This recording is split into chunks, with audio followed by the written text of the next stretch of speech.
Hello, good afternoon. Good afternoon, ma'am. Good afternoon, ma'am.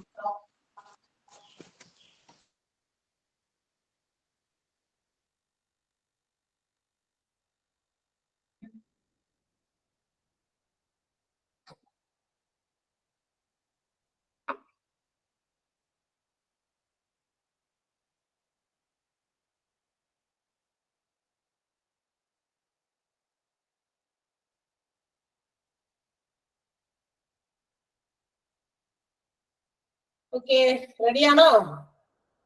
എല്ലാവരും ഒക്കെ ആയോ? വന്നോണ്ടിരിക്കുകയാണല്ലോ. റെഡി? യെസ്. എവിടുന്ന് തുടങ്ങണം നമ്മൾ? ഓർമ്മയുണ്ടോ? നമ്മൾ എവിടുന്നാ തുടങ്ങണ്ടേന്ന് ഓർമ്മയുണ്ടോ? ആർക്കും ഓർമ്മയില്ല. എന്നിട്ടാ പഠിച്ചോണ്ടിരിക്കണേന്ന് ഓർമ്മയുണ്ടോ? ഓർമ്മയില്ലേ?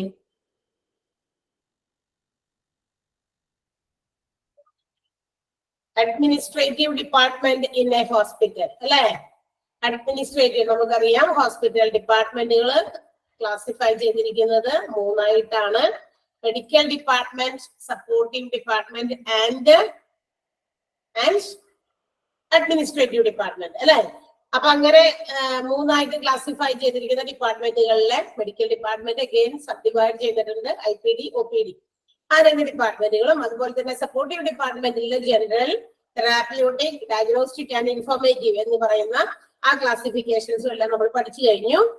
ഇനി നമുക്ക് ഹോസ്പിറ്റൽ ഡിപ്പാർട്ട്മെന്റിലെ ഏറ്റവും അവസാനത്തെ ക്ലാസിഫിക്കേഷൻ ആയ administrative departments in a hospital, അതാണ് നമുക്ക് പഠിക്കാനുള്ളത്.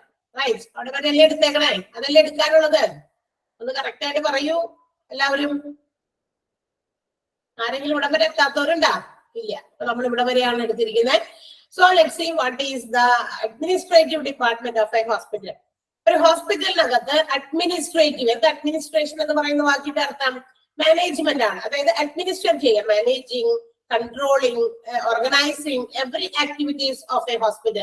ഒരു ഹോസ്പിറ്റലിൽ ഒരുപാട് കാര്യങ്ങൾ നടക്കുന്നുണ്ട് അല്ലെ? അപ്പൊ അതിന്റെ മൊത്തത്തിലുള്ള അഡ്മിനിസ്ട്രേഷൻസ് പ്രധാനമായിട്ട് മൂന്നായിട്ടാണ് ക്ലാസിഫൈ ചെയ്തിരിക്കുന്നത്. ഏതൊക്കെ സ്ഥലത്താണ് മാനേജ്മെന്റ്, കൺട്രോൾ, ഓർഗനൈസിംഗ് ഒക്കെ വേണ്ടത്? പ്രധാനമായിട്ടും ഈ മൂന്ന് മേഖലകളാണ്. That is human resource, finance and administrative. ഈ പറയുന്ന മൂന്ന് സെക്ഷൻസിൽ പ്രധാനമായിട്ടും ഇനിയും കൺട്രോൾ, മാനേജ്മെന്റ്, ഓർഗനൈസിംഗ് ഒക്കെ ആവശ്യമുള്ളതാണ്. അത് ഏറ്റവും ഇമ്പോർട്ടന്റ് ആണ് ഹ്യൂമൻ റിസോഴ്സ് എന്ന് പറയുന്ന department. That means it's A group of individuals. അതായത് കുറച്ച് ആളുകളുടെ ഒരു കൂട്ടമായിരിക്കാം. അതായത് ഒരാൾക്കോ രണ്ടാൾക്കോ പറ്റുന്നതല്ല, കുറച്ച് ആളുകൾ ഗ്രൂപ്പായിട്ട് ചേർന്ന് ഹൗ ക്യാൻ എന്താ പറയാ, എങ്ങനെയാണ് ഒരു ഹോസ്പിറ്റലിനകത്ത് first of all they have to handle the recruitment procedures. ഒരു ഹോസ്പിറ്റലിലെ ഏറ്റവും എഫിഷ്യന്റ് ആയിട്ടുള്ള, ക്വാളിഫൈഡ് ആയിട്ടുള്ള ജോലിക്കാരെ നിയമിക്കുക, എംപ്ലോയീസിനെ. ഓക്കെ, അപ്പൊ എഫിഷ്യൻസി, ക്വാളിഫിക്കേഷൻ രണ്ടും നോക്കണം. ഇത് അങ്ങനെയുള്ള ആളുകളെ ഒത്തിരിയുള്ള ആപ്ലിക്കൻസിൽ നിന്നും സെലക്ട് ചെയ്യുക. അങ്ങനെയുള്ള സെലക്ഷൻ പ്രൊസീജിയേഴ്സ് അത് നടക്കുന്നത് മുതൽ എല്ലാ ഹോസ്പിറ്റലിനകത്തും നടക്കുന്ന മറ്റ് പ്രൊസീജിയേഴ്സ്, അതായത് ഹോസ്പിറ്റൽസിലെ എംപ്ലോയീസ് അവരെ മാനേജ് ചെയ്യുക, അവര് എന്താ പറയാ കൊടുക്കുന്ന ജോലികൾ ഡൂയിങ് ഇറ്റ് വെൽ, അതൊക്കെ നന്നായി ചെയ്യുന്നുണ്ടോ എന്ന് നോക്കുക. And whether the patients are getting quality services. അവിടെ വരുന്ന ഹോസ്പിറ്റലിലെ പേഷ്യൻസിന് പ്രധാനമായിട്ടും അവിടെ വരുന്ന ആളുകൾക്ക് അവരുടെ മറ്റു മേഖലകളൊക്കെ എല്ലാവർക്കും അവരവരുടേതായ സേവനങ്ങൾ പുറപ്പെടുന്നുണ്ടോ? ഇങ്ങനെ ഒരുപാട് കാര്യങ്ങൾ ഈ മാനേജ്മെന്റ് പ്രൊസീജിയേഴ്സ് വരും. അതിൽ ഏറ്റവും ഇമ്പോർട്ടന്റ് ആയിട്ടുള്ള കാര്യങ്ങളാണ് ഹ്യൂമൻ റിസോഴ്സ് മാനേജ്മെന്റ് എന്ന് പറയുന്നത്. എന്താണ് human resource? It is the man power of N organisation. ഏതൊരു ബിസിനസ് സ്ഥാപനത്തിന്റെയും എന്താ പറയാ വ്യക്തികളുടെ ആ ഒരു ശക്തി, അതായത് മനുഷ്യന്മാരില്ലാണ്ട് ഒരു കാര്യം ജോലിയും നടക്കില്ല. Medical record മുതലെടുക്കാനുണ്ടോ? അഡ്മിനിസ്ട്രേറ്റീവ് എന്ന് പറഞ്ഞു നേരം. അഡ്മിനിസ്ട്രേറ്റീവ് ഡിപ്പാർട്ട്മെന്റ് എന്ന് പറഞ്ഞില്ലേ എന്നോട്? അതുകൊണ്ടാണ് ഞാൻ അവിടെ നിന്ന് സ്റ്റാർട്ട് ചെയ്തത്. ഇവിടുന്നാണ് എടുക്കണ്ടേ? അല്ല. ഓക്കെ, യെസ്, നമുക്ക് അവിടേക്ക് തന്നെ പോകാം.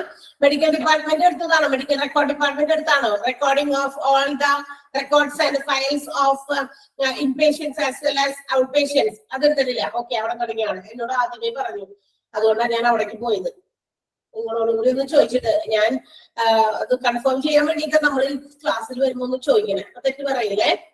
Okay, so medical record department, അതിന് മുന്നേ നമ്മള് ഫാർമസി ആണ് പറഞ്ഞ് നിർത്തിയത്. ഓക്കെ, അപ്പൊ ഫാർമസിന് ശേഷം മെഡിക്കൽ റെക്കോർഡ് ഡിപ്പാർട്ട്മെന്റ് ആണ്. What is that department? എന്താണ് ആ ഡിപ്പാർട്ട്മെന്റ് ചെയ്യുന്നത്? Handles the recording or maintaining of all the records and files of inpatients and outpatients.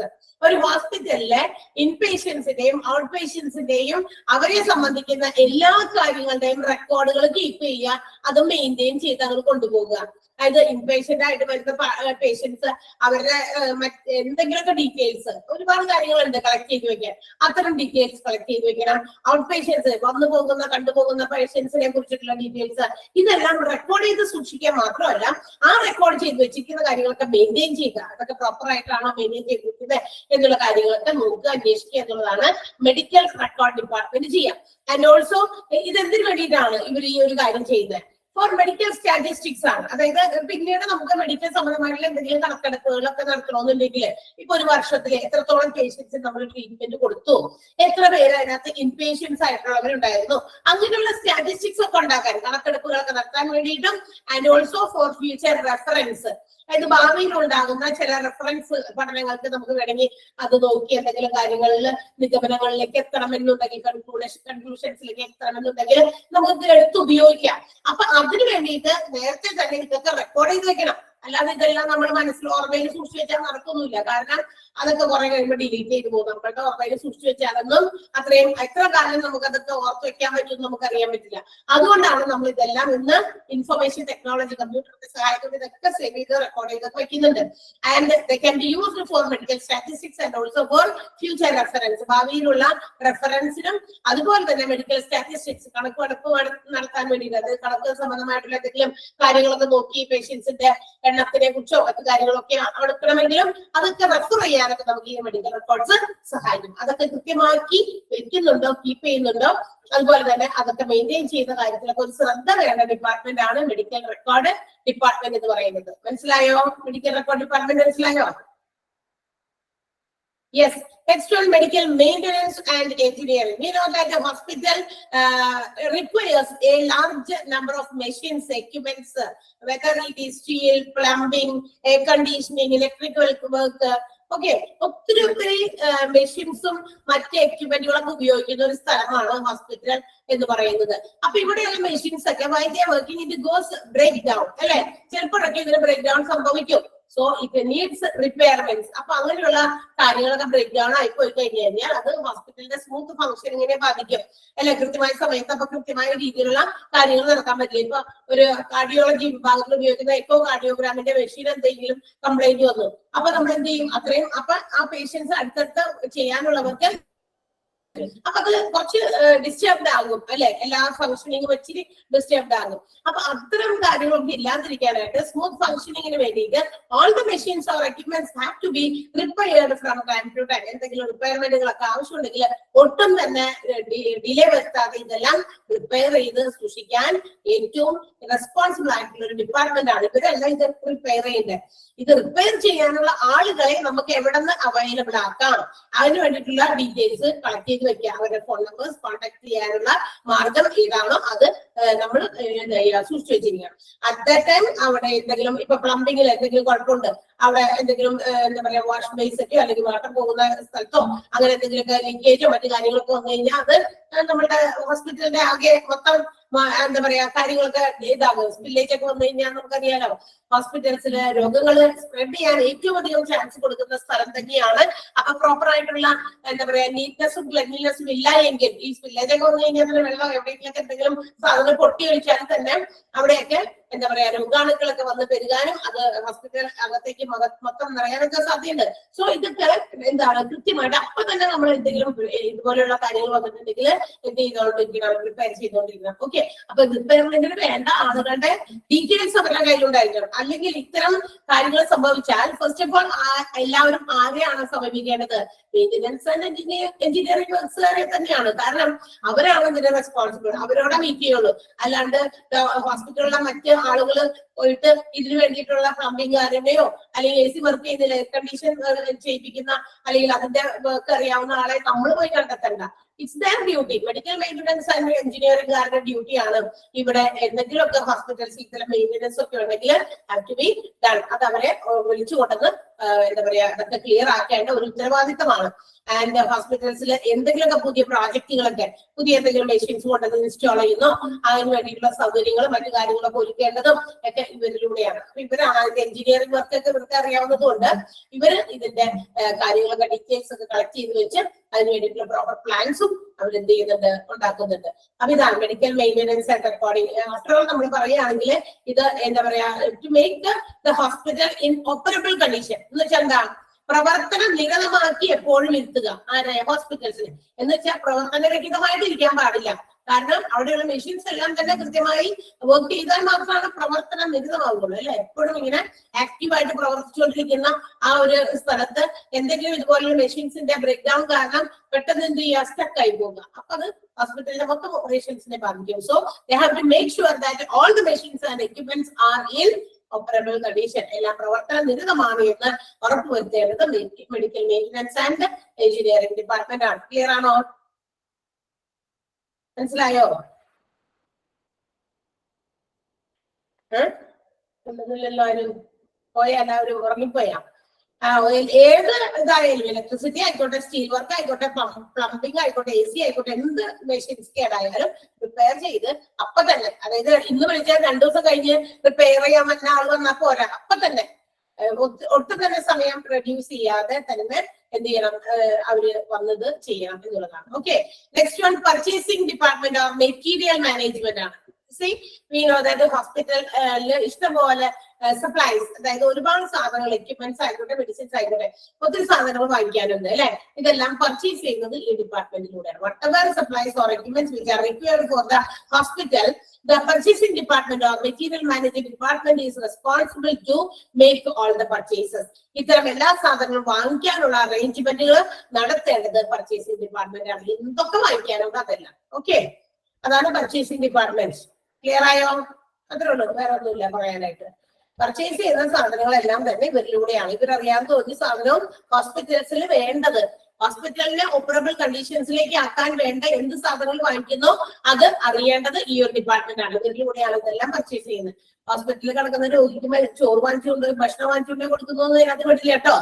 ഹോസ്പിറ്റലിന്റെ റിക്വയർമെന്റിന് ഹോസ്പിറ്റലിൽ ഏതെങ്കിലും മെഷീൻ വാങ്ങിക്കണം, ഏതെങ്കിലും തരത്തിലുള്ള മെഡിസിൻസ് കുറച്ച് കൊണ്ടുവരണം, ഇതൊക്കെ ഈ ഒരു ഡിപ്പാർട്ട്മെന്റിലൂടെയാണ് പോകുന്നത്. And the next one, IT, information technology and communication. Now, നമുക്കറിയാം today, അല്ലെങ്കിൽ nowadays, the hospital, whatever informations have to be saved or recorded is done through the help of IT and communication or computers. നമുക്കറിയാം ഇന്ന് ഏത് മേഖലകളിലും, നമ്മുടെ ഹോസ്പിറ്റലിൽ മാത്രമല്ല ഏത് ബിസിനസ് സംരംഭം എടുത്താലും അവിടെയുള്ള പുതിയ പുതിയ കാര്യങ്ങൾ, ഇൻഫോർമേഷൻസ് ഒക്കെ എന്തെങ്കിലുമൊക്കെ റെക്കോർഡ് ചെയ്ത് വെക്കാനുണ്ടെങ്കിൽ നമ്മളെ സഹായിക്കുന്നത് അല്ലെങ്കിൽ നമ്മൾ അതിനെ ഡിപ്പെൻഡ് ചെയ്യുന്നത് കമ്പ്യൂട്ടേഴ്സിനെയാണ്, അതായത് ഇൻഫോർമേഷൻ ടെക്നോളജിയാണ്. Even when the power failure വന്നാൽ പോലും it will not affect the work. നമ്മളുടെ ജോലിയെ ബാധിക്കുന്നില്ല. കാരണം നമ്മളിങ്ങനെ ചെയ്തുകൊണ്ടിരിക്കുകയാണ്. All these things will be recorded. കാരണം അതപ്പം തന്നെ എന്ത് ചെയ്യുന്നുണ്ട്, ആ സിസ്റ്റത്തിൽ അത് സേവ് ചെയ്ത് പോകുന്നുണ്ട്. അതുകൊണ്ട് തന്നെ അത് പവർ ഫെയിലിയർ വന്നാലും പിന്നീട് നമുക്കത് വന്നു കഴിയുമ്പോൾ, പവർ നമുക്ക് കിട്ടിക്കഴിയുമ്പോൾ നമുക്ക് എന്ത് ചെയ്യാൻ വേണ്ടി നമുക്ക് അതിനെയൊക്കെ നമുക്ക് റിട്രീവ് ചെയ്ത് എടുക്കാൻ പറ്റും ഡാറ്റാസ് ഒക്കെ. അപ്പൊ ഈ സിസ്റ്റം ഫെയിൽ ചെയ്താലും പവർ ഒക്കെ വന്നു കഴിയുമ്പോൾ നമുക്ക് അതിനെ എന്ത് ചെയ്യാം, അതൊന്നും നശിച്ചു പോകുന്നില്ല. whatever informations are saved in the computers, അതൊക്കെ നമുക്ക് റിട്രീവ് ചെയ്ത് എടുക്കാൻ പറ്റും എന്നുള്ളതും. And also we can update all the things. ഓരോ ദിവസവും നമുക്ക് ഉണ്ടാകുന്ന കാര്യങ്ങളൊക്കെ നമ്മൾ അപ്പം തന്നെ ഈ പറയുന്ന കമ്പ്യൂട്ടേഴ്സിൽ സേവ് ചെയ്യുന്നത് കൊണ്ട് അപ്ഡേറ്റ് ചെയ്ത് പോകും. നമ്മൾ വലിയ മെനക്കെട്ടൊന്നും ഇരിക്കണ്ട, അവിടെ തന്നെ അപ്ഡേഷൻസ് നടക്കുന്നുണ്ട്. ഓക്കെ, അപ്പൊ അതുകൊണ്ട് കമ്പ്യൂട്ടർ ഓട്ടോമാറ്റിക്കലി അത് അപ്ഡേറ്റ് ചെയ്തുകൊണ്ടിരിക്കുന്നുണ്ട്.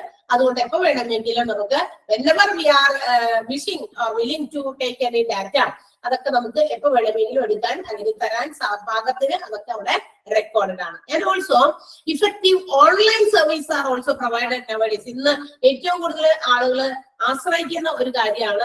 ഹോസ്പിറ്റൽസിലും ഇതൊക്കെ എന്താണ് ഉപയോഗിച്ചു തുടങ്ങിയ ആളുകൾ. കാരണം online services can be provided. വീട്ടിലിരിക്കുന്ന പേഷ്യന്റിന് ഡോക്ടറെ നേരിട്ട് പോയി കാണണം നിർബന്ധമൊന്നുമില്ല. ഇപ്പൊ ചിലപ്പോൾ വയ്യായികയാണ്, അല്ലെങ്കിൽ ചിലപ്പോൾ നമ്മുടെ ഇവിടെയൊക്കെ ഉണ്ടായിരുന്നപ്പോൾ നമ്മളൊക്കെ പരിചയമുള്ള ഡോക്ടർ, നമുക്കൊരു ഫാമിലി ഡോക്ടറൊക്കെ ഉണ്ടായിരുന്നു. ആഫ്റ്റർ ദാറ്റ് കുറെ ചിലപ്പോൾ ദൂരേക്കൊക്കെ നമ്മൾ ചിലപ്പോൾ മാറിപ്പോവുക, താമസം മാറുകയോ അല്ലെങ്കിൽ ജോലി സംബന്ധമായിട്ടൊക്കെ പുറത്തേക്കൊക്കെ പോകേണ്ടി വരുമ്പോ നമുക്ക് ഏത് ഡോക്ടറെ കാണണം അല്ലെങ്കിൽ വേറൊരു അടുത്ത് മാറ്റി ഡോക്ടറെ കാണാനായിട്ട് നമ്മളൊന്നിപ്പോ ആഗ്രഹിക്കുന്നില്ലെങ്കിൽ നമുക്ക് ഓൺലൈനിലായിട്ട് അല്ലെ വീഡിയോ കോളൊക്കെ വിളിച്ചിട്ട് നമ്മുടെ കാര്യങ്ങളൊക്കെ പറഞ്ഞ് നമ്മൾക്ക് ആ പരിചയമുള്ള ഡോക്ടറോട് തന്നെ കാര്യങ്ങൾ ചോദിക്കാം. ആൻഡ് മരുന്നുകൾക്ക് വേണമെങ്കിൽ അവിടെ നിന്ന് വാങ്ങിക്കാമല്ലോ. അപ്പൊ എങ്ങനെയൊക്കെയാണ് എന്നുള്ള കാര്യങ്ങൾക്ക് അറിയാനും ഇതൊക്കെ ഏറ്റവും കൂടുതൽ പോപ്പുലർ ആയത് ഏത് സമയത്താണ്? കൊറോണയ്ക്ക് വന്ന് നമ്മളെല്ലാവരും അടച്ചുപൂട്ടിയിരുന്നു. വലിയ കാര്യമായിട്ട് മറ്റു രോഗങ്ങളൊന്നും ആളുകൾക്ക് വന്നില്ല കൊറോണയെ അപേക്ഷിച്ച് നോക്കി കഴിഞ്ഞാൽ. കൊറോണയായിരുന്നു അന്ന് എല്ലാവരിലും സ്പ്രെഡ് ചെയ്തുകൊണ്ടിരുന്നത്. അപ്പൊ പേടിച്ച് നമ്മളെല്ലാം അകത്തും കൂടിയിരുന്നു. പക്ഷെ വലിയ വേറെ രീതിയിലുള്ള അസുഖങ്ങളൊന്നും ആർക്കും അധികം വന്നില്ല. വന്നെങ്കിൽ തന്നെ നമുക്കറിയായിരുന്നു ഡോക്ടേഴ്സിനെ നേരിട്ട് പോയി കാണാൻ പറ്റില്ല. അപ്പൊ നമുക്ക് പരിചയമുള്ള നമ്മളുടെ ഫാമിലി ഡോക്ടേഴ്സും നമുക്ക് എപ്പോഴും നമ്മൾ റെഗുലറായിട്ട് വിസിറ്റ് ചെയ്യുന്ന ഡോക്ടേഴ്സിന്റെയോ മെമ്പേഴ്സും ഒക്കെ ഉണ്ടെങ്കിൽ അവരോട് ചോദിച്ച് കാര്യങ്ങൾ അറിഞ്ഞ് എങ്ങനെയാണ് അതിന് എന്താണ് നമ്മൾ ചെയ്യേണ്ടത് എന്നുള്ള വിശദ വിവരങ്ങളൊക്കെ എല്ലാവരും ചെയ്തിട്ടുണ്ടാവുമല്ലോ അല്ലെ? ഓൺലൈനായിട്ട് ഡോക്ടറെ കണ്ടിട്ടുണ്ടാവുമല്ലോ ഒത്തിരി സമയങ്ങളിലൊക്കെ. ഞാൻ പറയേണ്ട ആവശ്യമൊന്നുമില്ല, അതൊക്കെ എല്ലാവർക്കും എക്സ്പീരിയൻസ് ചെയ്തിരിക്കുന്ന കാര്യം തന്നെയാണ്. സോ അതത്ര വലിയ കാര്യമൊന്നുമല്ല. ഓക്കെ, അപ്പൊ online service are also provided to the patients. And ഹോസ്പിറ്റലിലെ എന്തൊക്കെ ഇവന്റ്സ് ആണോ taking place in the hospital, all that things will be kept as an information in using this ID. ഈ പറയുന്ന നമ്മുടെ ഹോസ്പിറ്റലിൽ നടക്കുന്ന എല്ലാ കാര്യങ്ങളും നമ്മൾ ഒരു ഇൻഫോർമേറ്റീവ് ആകുന്ന രീതിയിൽ ഹോസ്പിറ്റലിന്റെ ഇത്തരം കമ്പ്യൂട്ടേഴ്സിൽ നമ്മൾ സേവ് ചെയ്ത് വെക്കുന്നത് കൊണ്ട് അതൊക്കെ നമുക്ക് എപ്പോൾ വേണമെങ്കിലും എടുത്ത് ഉപയോഗിക്കാം. അതൊരു ഇൻഫോർമേറ്റീവ് ആയിട്ട് നമുക്ക് പിന്നീടും നമുക്ക് അത് ഉപയോഗിക്കാവുന്നതാണ്. അതാണ് ഇൻഫോർമേഷൻ ടെക്നോളജി ഹോസ്പിറ്റലിനകത്തുള്ള എന്താ പറയാ അതുകൊണ്ടുള്ള നേട്ടം, അഡ്വാൻറ്റേജ്. അതാണ് ഹോസ്പിറ്റൽ എന്നകത്തും. ഇതിപ്പോ ഏത് മേഖലയിലാണ് കമ്പ്യൂട്ടർ ഉപയോഗിക്കാത്ത? കമ്പ്യൂട്ടർ എല്ലാ മേഖലകളിലും ഇന്ന് ഉപയോഗിക്കുന്നുണ്ട്. കമ്പ്യൂട്ടർ ഇല്ലാതെ പറ്റില്ല എന്നൊരു അവസ്ഥയായി അല്ലെ? പല ഇപ്പൊ വിതിൻ ദ ഹോസ്പിറ്റൽ സെൽഫ്. ഇപ്പൊ ഇവിടെ ഒരു ഹോസ്പിറ്റലിന്റെ ഏതെങ്കിലും ഡിപ്പാർട്ട്മെന്റിൽ ഇരിക്കുന്ന ഡോക്ടർക്ക് അയാളുടെ മുമ്പിൽ അദ്ദേഹത്തിന് മുമ്പിൽ ഇരിക്കുന്ന എന്താ പറയാ സിസ്റ്റത്തിൽ അദ്ദേഹം എന്തെങ്കിലുമൊക്കെ ചെയ്തിട്ട് അത് വേറെ ആൾക്ക് എന്താ പറയാ ഹോസ്പിറ്റലിന്റെ വേറെ എന്തെങ്കിലും ഡിപ്പാർട്ട്മെന്റുമായിട്ടോ അല്ലെങ്കിൽ വേറെ ഏതെങ്കിലും ആളുകളുമായിട്ടോ ലിങ്ക് ചെയ്ത് എന്തെങ്കിലും കണക്ട് ചെയ്തിട്ടുണ്ടെങ്കിൽ it can be forward at time it self. ആ സമയത്ത് തന്നെ വേണമെങ്കിൽ ഹാൻഡ് ഓവർ ചെയ്യാം, എന്താ പറയാ അവർക്ക് ഫോർവേഡ് ചെയ്ത് കൊടുക്കാം. അപ്പൊ നമുക്ക് എന്തെങ്കിലും സംശയങ്ങളുണ്ടെങ്കിലോ അതൊക്കെ ദൂരീകരിക്കാനൊക്കെ പറ്റും. അപ്പൊ ഓൺലൈൻ സർവീസസ് ഇന്ന് ഹോസ്പിറ്റൽസിൽ വളരെ ഇമ്പോർട്ടന്റും ആണ് ആൻഡ് അതൊക്കെ വളരെ പോപ്പുലറുമാണ്. ഓക്കെ, അപ്പൊ these are the supportive departments in a hospital. ഹോസ്പിറ്റലിന്റെ സപ്പോർട്ടീവ് ഡിപ്പാർട്ട്മെന്റിൽ വരുന്ന കാര്യങ്ങളൊക്കെയാണ് നമ്മൾ ഈ പറഞ്ഞതെല്ലാം. ക്ലിയർ ആണോ? Medical record department, medical maintenance and engineering, purchasing department, IT and communication. Clear അല്ലേ? ഓക്കെ, നമുക്ക് അറിയാവുന്ന കാര്യങ്ങളാണ് മിക്കതും. കാരണം ആ വേർഡിൽ നിന്ന് തന്നെ മനസ്സിലാക്കാം. Medical record department record keep ചെയ്യുന്നത്.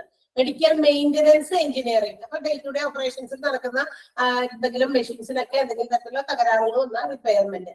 Okay, purchasing department purchase of supplies and എക്യുപ്മെന്റുകളും സപ്ലൈസും ഒക്കെ പർച്ചേസ് ചെയ്യുന്ന ഡിപ്പാർട്ട്മെന്റ്. ഇൻഫർമേഷൻ ടെക്നോളജി കമ്പ്യൂട്ടറിന്റെ ഹെഡ്ബോർഡ് എല്ലാ കാര്യങ്ങളും മെഡിക്കൽ റിലേറ്റഡ് ആയിട്ടുള്ള കാര്യങ്ങളൊക്കെ റെക്കോർഡ് ചെയ്ത് വെക്കാം, സേവ് ചെയ്യാം, അപ്ഗ്രഡേഷൻസ് നടത്താം, എല്ലാ കാര്യങ്ങളൊക്കെ ഏത് ഹോസ്പിറ്റലിനെ സപ്പോർട്ട് ചെയ്യാൻ വേണ്ട ഇൻഫർമേഷൻസ് ഒക്കെ പ്രൊവൈഡ് ചെയ്യാൻ പറ്റുന്ന ഒരു ടെക്നിക്കാണ് ഇൻഫർമേഷൻ ടെക്നോളജി എന്ന് പറയുന്നത്. ആൻഡ് ഓൾസോ ഈവൻ നവഡേയ്സ് നമുക്ക് പ്രൊവൈഡ് ചെയ്യുന്ന മറ്റൊരു കാര്യമാണ്, അഡ്വാൻറ്റേജ് ആണ് ഓൺലൈൻ പേഷ്യന്റ് സർവീസസ്. ക്ലിയർ ആണല്ലോ? ഇനി പൊക്കോട്ടെ. Administrative departments in a hospital പറയട്ടെ? റെഡിയല്ലേ? പറഞ്ഞു പോകല്ലേട്ടാ? അറിയാം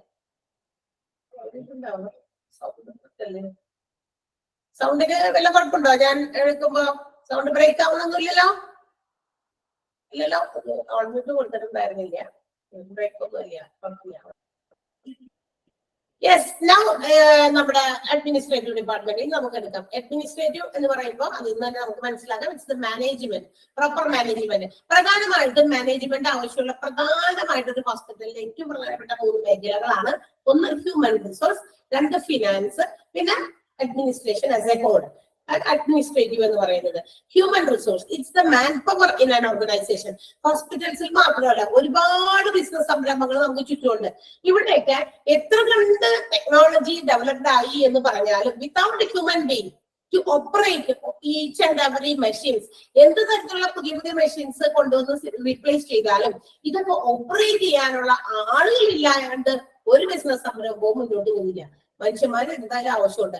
ആ മനുഷ്യന്മാരുടെ എല്ലാത്തിന്റെയും ജോലിനെ collectively it is known as human resource. അതിലെല്ലാം കൂടി ഒരുമിച്ച് നമ്മൾ പറയുന്ന പേരാണ് മാൻ പവർ അല്ലെങ്കിൽ human resource. Man power is the important component of any organisation. മനുഷ്യന്മാരില്ലാണ്ട് അതിനെ ഒഴിച്ചു നിർത്തി കഴിഞ്ഞാൽ നമുക്കൊരു ബിസിനസ് ഓർഗനൈസേഷൻ കനോട്ട് സക്സീഡ് എന്ന് തന്നെ പറയാം. എന്ത് ചെയ്യാൻ പറ്റില്ല, അത് വിജയത്തിലേക്ക് എത്താൻ പറ്റും ഒരു ബിസിനസ്സിലും. അതുപോലെ തന്നെ ഇപ്പൊ ഹോസ്പിറ്റൽസിലും ഹ്യൂമൻ റിസോഴ്സ് എന്ന് പറയുന്നത് ഏറ്റവും പ്രധാനപ്പെട്ട ഘടകമാണ്. നിങ്ങളൊന്ന് ആലോചിച്ച് നോക്കിയേ, ഒരു ഹോസ്പിറ്റൽസില് ഒരുപാട് നമ്മളൊന്ന് വെറുതെ ചിന്തിച്ചു നോക്കിയാൽ മതി. ഒരു ഹോസ്പിറ്റലിൽ എത്ര ആളുകളെ വർക്ക് ചെയ്യുന്നത്? നമ്മളുടെ കണ്ണിലൊന്നും പറ്റില്ല. കാരണം നമ്മൾ ഹോസ്പിറ്റലിൽ ചെല്ലുന്നത് വേറെ എന്തെങ്കിലും നിരീക്ഷിക്കാനല്ല, നമുക്ക് എന്തെങ്കിലും രോഗം വരുമ്പോൾ നമ്മൾ പോകുന്ന ഒരു സ്ഥലമാണ്. അപ്പൊ ആ രോഗത്തിൽ എന്തെങ്കിലും എത്രയും പെട്ടെന്ന് ഒരു ചികിത്സ കിട്ടി വേഗം അതിന്റെ ബൗണ്ടറി കടന്ന് പുറത്തേക്ക് പോകുക. അതാണ് നമ്മളുടെ ഒരു മനസ്സിലുള്ള ഒരു ആഗ്രഹം, അല്ലെ? എത്രയും പെട്ടെന്ന് അതിന്റെ കോമ്പൗണ്ട് കടന്ന് പുറത്തേക്ക് പോവുക. അത് നമ്മൾ അധികം നേരം സ്പെൻഡ് ചെയ്യാൻ ഉദ്ദേശിക്കാത്ത ഒരു സ്ഥലം കൂടിയാണ്. അപ്പൊ ഈ ഹോസ്പിറ്റൽസില് നമ്മളൊന്ന് ചിന്തിച്ചു നോക്കിയിട്ടുണ്ടോ, എത്ര ആളുകള് ജോലി ചെയ്യുന്നുണ്ട് ഒരു ഹോസ്പിറ്റലിനകത്ത്? ഒരുപാട് ആളുകളുണ്ട്. From the bottom level workers തുടങ്ങി ടോപ്പ് ലെവൽ മാനേജ്മെന്റ് വരെ ഒരുപാട് ആളുകളുണ്ട്. നഴ്സസ് തന്നെ എന്തോരാണ് ഒന്ന് ആലോചിച്ച് നോക്കിയേ.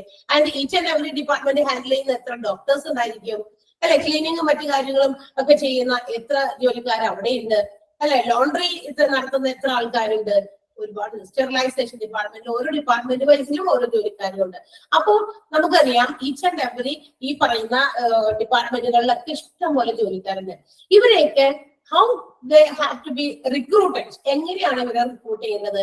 We have to select from the applicants efficient and qualified employees. അതായത് നമ്മുടെ സ്ഥാപനത്തിന് ഈ ഹോസ്പിറ്റൽസിനെ കുറിച്ച് പറയുമ്പോൾ നമ്മുടെ ഹോസ്പിറ്റൽസിന് അവരുടെ എഫിഷ്യൻസിയും അവരുടെ ക്വാളിഫിക്കേഷനും ഉപയോഗിച്ച് നല്ല നല്ല ഭംഗിയുള്ള നല്ല വൃത്തിയായ രീതിയിലുള്ള സേവനം തരാൻ കെൽപ്പുള്ള എന്താ പറയാ എംപ്ലോയീസിനെയാണ് നമ്മൾ ഒരുപാട് ആപ്ലിക്കൻസിൽ നിന്നും സെലക്ട് ചെയ്യേണ്ടത്. അത് അത്ര ഈസി ടാസ്ക് അല്ല. ക്വാളിഫിക്കേഷനും അതുപോലെ അവരുടെ എന്താ പറയാ മറ്റു കാര്യങ്ങളൊക്കെ നോക്കണം. ക്വാളിഫിക്കേഷൻ ഒരു ഘടകം മാത്രമാണ്, അതിനേക്കാളൊക്കെ ഒരുപാട് ഘടകമുണ്ട്. നമ്മുടെ എനർജി, നമ്മുടെ എഫിഷ്യൻസി, നമ്മുടെ സ്മാർട്ട്നെസ്, ഇതൊക്കെ പുറത്തെടുക്കേണ്ടതാണ്. ഏത് ജോലിക്ക് കയറിയാലും നമ്മൾ അത് ഉള്ളിൽ നിന്നൊക്കെ പുറത്തേക്ക് ചാടിക്കണം. എത്രയും കൂടുതൽ നമുക്ക് ഔട്ട്പുട്ട് അതിൽ നിന്ന് പുറത്തേക്ക് കൊടുക്കാൻ പറ്റുമോ അത്രത്തോളം നമ്മളെ ആ ബിസിനസ്സിലേക്ക് പിടിച്ചു തീർക്കും. അപ്പൊ ഈ ഹ്യൂമൻ റിസോഴ്സ് ഡിപ്പാർട്ട്മെന്റിന്റെ ജോലി ഇതാണ്. They have to recruit the efficient human resource in the hospital. ഹോസ്പിറ്റൽസിൽ നല്ല എഫിഷ്യന്റ് ആയിട്ടുള്ള കാര്യക്ഷമതയുള്ള ഹ്യൂമൻ റിസോഴ്സ് മനുഷ്യന്മാരെ ജോലിക്കായിട്ട് നിയമിക്കണം. And there will be, they have to also form or design policies and procedures that the staff have to follow in the hospital. Hospital compoundinകത്ത് അവിടെയുള്ള സ്റ്റാഫുകളൊക്കെ ഏത് രീതിയിലാണ് പെരുമാറേണ്ടത്, അതുമായിട്ട് എന്താ പറയാ ബന്ധപ്പെട്ടിട്ടുള്ള നിയമങ്ങളൊക്കെ ഉണ്ട്. അതൊക്കെ ഫോർമുലേറ്റ് ചെയ്യേണ്ടത് ഹ്യൂമൻ റിസോഴ്സസ് ആണ്. അതായത് ആ മാനേജ്മെന്റ് ചെയ്യുന്ന ആൾക്കാര് ഇവരെങ്ങനെയൊക്കെയാണ്, എപ്പോഴൊക്കെയാണ് വരേണ്ടത്, പോകേണ്ടത്, മറ്റു കാര്യങ്ങൾ ഒരു ഹോസ്പിറ്റലിന്റെ പോളിസീസിനും പ്രൊസീജിയേഴ്സിന്റെയും ഉള്ളിൽ നിന്നുകൊണ്ട് ഓരോ സ്റ്റാഫും ഫോളോ ചെയ്യേണ്ട പ്രൊസീജിയേഴ്സും റൂൾസും ഒക്കെ ഡിസൈൻ ചെയ്യുക എന്നുള്ളത് ഹ്യൂമൻ റിസോഴ്സ് മാനേജ്മെന്റിന്റെ ഒരു ഭാഗമാണ്. And also they have to aim at employee satisfaction. ജോലി ചെയ്യിപ്പിക്കാൻ മാത്രം പോരാ, ചെയ്യുന്ന ജോലി അവർ സംതൃപ്തിയോടുകൂടി ചെയ്യുന്നുണ്ടോ എന്ന് ഉറപ്പുവരുത്തണം, അല്ലെ? എന്തെങ്കിലും ചെയ്ത് പറഞ്ഞു പോയാൽ പോരല്ലോ. ഞാനിപ്പോ എന്തെങ്കിലുമൊക്കെ പറഞ്ഞു വേഗം ഇറങ്ങിപ്പോകാം, അല്ലെ? അങ്ങനെയല്ലേ? അങ്ങനെ ചെയ്തുകൂടെ? എനിക്ക് വെറുതെ ഇങ്ങനെ വായിച്ചിട്ട് എങ്ങനെയാണ് അങ്ങനെ പറഞ്ഞു പോകാം. പക്ഷെ അതുമായിട്ട് റിലേറ്റ് ചെയ്ത് എനിക്ക് എന്തൊക്കെ എന്റെ വായിൽ വരുന്നു, അതായത് നമുക്ക് ആ ഒരു പറയാൻ ഉദ്ദേശിക്കുന്ന കാര്യത്തോട് അറ്റാച്ച് ചെയ്ത് എന്തൊക്കെ നമുക്ക് പറയാൻ പറ്റുന്നുണ്ടോ അതൊക്കെ കൂടി പറയുമ്പോഴാണ് അത് നിങ്ങളുടെ ബ്രെയിനിലേക്ക് വന്ന് ഇങ്ങനെ ആ രീതിയിൽ അത് സേവ് ചെയ്യപ്പെടുള്ളൂ. ഓക്കെ, അപ്പൊ ആ രീതിയിലേക്ക് വരണമെങ്കിൽ അതിന് അത്രയും എഫിഷ്യൻസിയും അത്രയും കാര്യങ്ങളൊക്കെ നമ്മൾ എടുക്കണം. അല്ലെങ്കിൽ എന്താ പറഞ്ഞ് മടുത്ത് അതുകൊണ്ട് എങ്ങനെയെങ്കിലും പറഞ്ഞു തീർത്ത് പോയാൽ മതി എന്നാണോ? അങ്ങനെ പാടില്ല. നമ്മള് നല്ല രീതിയിൽ അത് പുറത്തേക്ക് കൊണ്ടുവരണം. അത് നമ്മൾ നല്ല രീതിയിൽ പുറത്തേക്ക് കൊണ്ടുവരുന്നുണ്ടോ, അതുപോലെ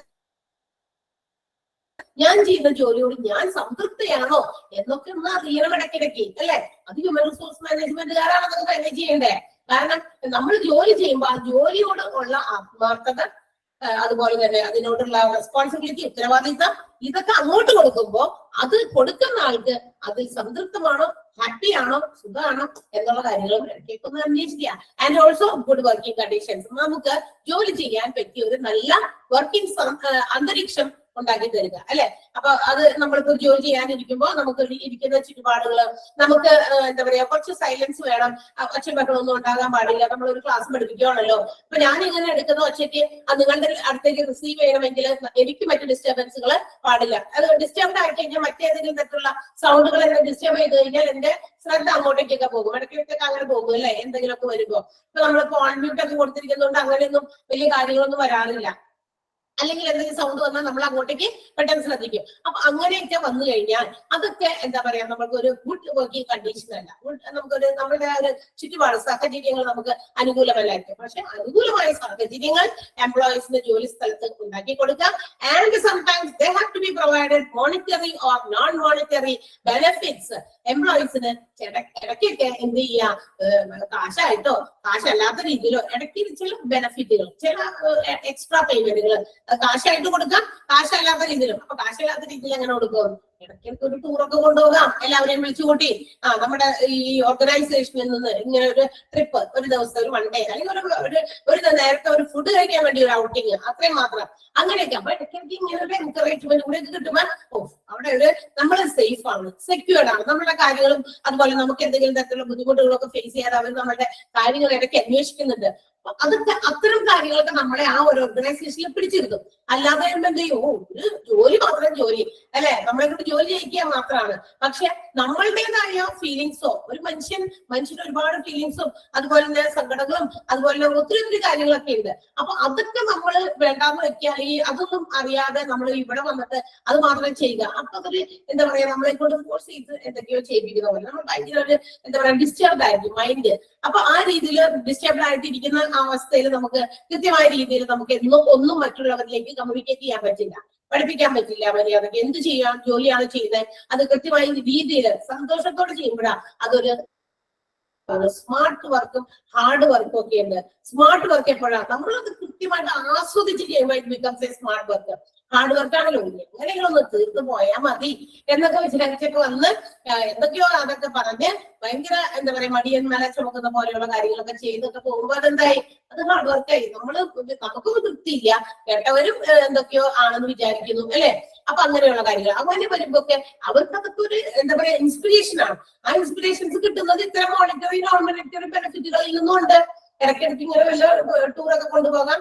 ഇപ്പൊ ഓണം, എന്താ പറയാ ക്രിസ്മസ് അതുപോലെയുള്ള ഫെസ്റ്റിവൽ സീസൺസ് വരുമ്പോ കിട്ടുന്ന സാലറിയുടെ കൂടെ ഒപ്പം ഒരു 1000-2000 കൂട്ടി കൊടുക്കാം, അതൊരു ബോണസ് പോലെ, അതും നമുക്ക് സന്തോഷം ഉണ്ടാക്കും. അത് monetary benefit. Non monetary benefit എന്ന് പറഞ്ഞാൽ എല്ലാവരെയും തൂത്തുവാരി എവിടെയെങ്കിലും ഒരു ട്രിപ്പ് ഒക്കെ കൊണ്ടുപോകാം, അല്ലെങ്കിൽ ഒരു നേരത്തെ ഫുഡ് വാങ്ങിച്ചു കൊടുക്കാൻ കൊണ്ടുപോകാം. അതാണ് നോൺ മോണിറ്ററി, പൈസ ആയിട്ട് കൊടുക്കാതെ. അപ്പൊ എംപ്ലോയീസിനെ സംതൃപ്തിപ്പെടുത്താൻ, അപ്പൊ എംപ്ലോയീസിന്റെ ഭാഗത്ത് നിന്ന് അതനുസരിച്ചുള്ള റിട്ടേൺ ഇങ്ങോട്ട് കിട്ടും. And also responsible, human resource management മറ്റൊരു കാര്യത്തിലും റെസ്പോൺസിബിൾ ആകണം. The employees have to be compensated reasonably for the services rendered by them. ജോലിക്കാര് അവർ തരുന്ന സേവനത്തിന് റീസണബിൾ, അവർക്ക് യോജിക്കുന്ന അല്ലെങ്കിൽ അവർക്ക് അർഹിക്കുന്ന കൂലി കൊടുക്കാനും ഹ്യൂമൻ റിസോഴ്സ് മാനേജ്മെന്റ് ഉറപ്പുവരുത്തണം. കൊടുക്കപ്പെടുന്നുണ്ടോ, ശരിയായ രീതിയിലുള്ള, അവർ ഇത്രയൊക്കെ ജോലികൾ ചെയ്യുന്നുണ്ട്, അപ്പൊ അവർക്ക് കിട്ടുന്ന കോമ്പൻസേഷൻ അതിന് ഈക്വൽ ആണോ, ഈക്വൽ ആണോ അല്ലയോ. ഇത്രയും വലിയ ജോലി, കുറെ ജോലികൾ ഞാൻ ചെയ്യുന്നു, പക്ഷെ I am not compensated enough, എനിക്ക് എന്റെ ആ ഒരു ചെയ്യുന്ന ആ ജോലിയോട് അത്രയും എനിക്ക് കോമ്പൻസേഷൻ കിട്ടുന്നില്ല എന്ന മനോഭാവം എന്ത് ചെയ്യും, എംപ്ലോയീസിനെ എന്തെങ്കിലുമൊക്കെ ചെയ്തിട്ട് പോയാൽ മതി, കാരണം ഇത്രയൊക്കെ ഉള്ളൂ എന്ന ഒരു മനോഭാവം അല്ലെ. അതേസമയം അവർ കുറച്ചുകൂടി ഒന്നുകൂടി ഒരു പടി കൂടി അവരുടെ ഉള്ളിൽ നിന്ന് ഇനിയും പുറത്തേക്ക് എടുക്കാൻ പറ്റുന്ന എന്തെങ്കിലും ഉണ്ടെങ്കിലോ അതെപ്പോ പുറത്തു കൊണ്ടുവരും അവര്. ഇതുപോലുള്ള ചില ഇൻസ്പിറേഷൻസ്, ഇത്തരം മോണിറ്ററി പേയ്മെന്റുകൾ, നോൺ മോണിറ്ററി ബെനിഫിറ്റുകൾ, റീസണബിൾ റേറ്റ് ആയിട്ടുള്ള അവർക്ക് കിട്ടേണ്ട വേജസോ സാലറിയോ എന്താണോ അതൊക്കെ കൃത്യമായി കിട്ടുന്നുണ്ട്, ടൈമിൽ കിട്ടുന്നുണ്ട് അല്ലെ. ഇതൊക്കെ ആണെങ്കിൽ അവരുടെ ഉള്ളിൽ നിന്ന് കറക്റ്റ് ആയിട്ട് പുറത്തേക്ക് എല്ലാം പോരും. ഓക്കെ, അപ്പൊ ഇതാണ് ഹ്യൂമൻ റിസോഴ്സ് മാനേജ്മെന്റ്. അപ്പൊ ഇതൊക്കെ ഉറപ്പുവരുത്തുക. ആഫ്റ്റർ ഓൾ എംപ്ലോയീസിന്റെ മൊത്തം കാര്യങ്ങൾ വരില്ല, ഹ്യൂമൻ റിസോഴ്സിന്റെ കാര്യത്തില. അതായത് അവരാണ് മാനേജ് എംപ്ലോയീസിന് യാതൊരു രീതിയിൽ എന്തെങ്കിലും തരത്തിലുള്ള പോരായ്മ മറ്റൊന്നും വരാൻ പാടില്ല. ഓക്കെ, അങ്ങനെ വന്നു കഴിഞ്ഞാൽ അത് എന്തൊക്കെയാണ് എന്ന് മനസ്സിലാക്കി അതിന് എന്തെങ്കിലും തരത്തിലുള്ള സൊല്യൂഷൻസ് കണ്ടെത്തുക. അപ്പൊ അവരോട് ഇടയ്ക്കിടയ്ക്കൊക്കെ ചോദിക്കാം നമുക്ക് എന്തെങ്കിലുമൊക്കെ ബുദ്ധിമുട്ടുകൾ, നിങ്ങൾ വർക്കിംഗ് സിറ്റുവേഷൻസിൽ ഓക്കെ ആണോ, ഹാപ്പി ആണോ, അല്ലെ സിനിമയിൽ ചോദിക്കുന്ന പോലെ ഹാപ്പി ആണോ എന്ന് ചോദിക്കാറില്ലേ? ഒരു സിനിമയിൽ ചോദിച്ചല്ലോ, ഈ സിനിമയില എപ്പോഴും ചോദിക്കുന്നുണ്ടല്ലോ. നിങ്ങൾ സിനിമ ഒന്നും കാണാത്ത ആൾക്കാര് മോൻ ഹാപ്പി ആണോ എന്ന് ചോദിക്കുന്നില്ലേ? ചോദിക്കണേ, നിങ്ങൾ ഹാപ്പി ആണോ ഇപ്പൊ? ആദ്യം ചോദിച്ചില്ലെങ്കിൽ വേണ്ട, നിങ്ങൾ ഹാപ്പി ആണോ? ആണ്, അത്ര ആവേശം സിനിമയിൽ എപ്പോഴും ഇടയ്ക്കിടയ്ക്ക് മോനെ വിളിച്ചിട്ട് അമ്മ ചോദിക്കല്ലേ, മോൻ ഹാപ്പി ആണോ, മോൻ ഹാപ്പി ആണോ എന്ന്. ഇതുപോലെ എപ്പോഴും പോയി ഒന്നും നമ്മള് ബിസിനസ്സിലെ ഓർഗനൈസേഷനിലെ എല്ലാ ജോലിക്കാരുടെ അടുത്തൊന്നും പോയി ചോദിക്കണ്ട. നമുക്കറിയാം അവരെയൊക്കെ എവിടെയെങ്കിലൊക്കെ വെച്ച് നമ്മൾ ഓരോ ദിവസങ്ങളും മീറ്റ് ചെയ്യും. അപ്പോഴേ എങ്ങനെയുണ്ട്, സുഖാണോ, ജോലിയൊക്കെ നന്നായി പോകുന്നില്ലേ, അത്രയ്ക്ക് കേട്ട് കഴിഞ്ഞാൽ തന്നെ അവര് ഭയങ്കര ഹാപ്പി ആയി കഴിഞ്ഞു അല്ലെങ്കിലും. ഓക്കെ, അപ്പൊ ഇതാണ്. അപ്പൊ ഇനി നെക്സ്റ്റ് വൺ ഫിനാൻസ് ഡിപ്പാർട്ട്മെന്റ് ആണ്. അപ്പൊ എന്തായാലും finance department which handles the financial aspects of the hospital. സാമ്പത്തികപരമായിട്ടുള്ള ക്യാഷ് സംബന്ധമായിട്ടുള്ള കാര്യങ്ങൾ, ഇടപാടുകളൊക്കെ കൈകാര്യം ചെയ്യുന്ന ഡിപ്പാർട്ട്മെന്റ് ആണ് finance department. They have to make the budgets, financial plans for future, and also to distribute financial resources to various departments of the hospital for upgradation. അതായത് ബിസിനസിന്റെ ഹോസ്പിറ്റലിന്റെ ബിസിനസ് ആണ്, ഓർഗനൈസേഷനുമായിട്ട് ബന്ധപ്പെട്ടതാ.